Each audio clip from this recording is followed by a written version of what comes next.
honek guztiak erakusten duena da daukagula Gipuzkoan gobernu bat, improvisazioarekin ari dena, arduragabekeriaz, arrokeriaz ere bai, esango genuke, eta arlo honetan txapuza galanta egin duela. Da adibide garbia kudaketa txar batena. Eta penaz esaten dugu, ze oso larria da hau, eta txapuza hau oso garesti, atako zaigu Gipuzkoar guztioi. Zaratzen ditugu bai egin direnak eta baita ere nola egin diren.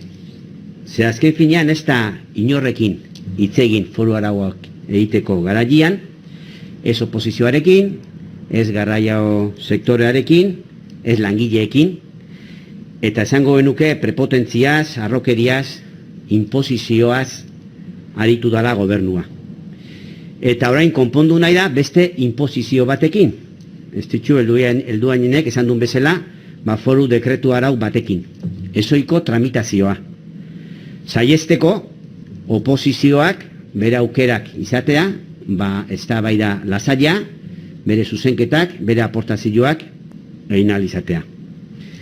Eta honek kezkatzen gaitu asko, azkeneko 13 hilabetetan 15 dekretazo izan ditugu. 35 milioi kobratu dira modu ilegalean Gipuzkoan. Eta Gipuzkoar guztiok ordaindu beharko ditugu. Eta EH Bildu ez dago prest horrelako txapuzan parte hartzeko. Eta hori da, diputatuak eta gobernuak eskatzen diona EH Bilduri. Bere gestio desastrosoa estaltzea. Eta EH Bildu ez dago prest.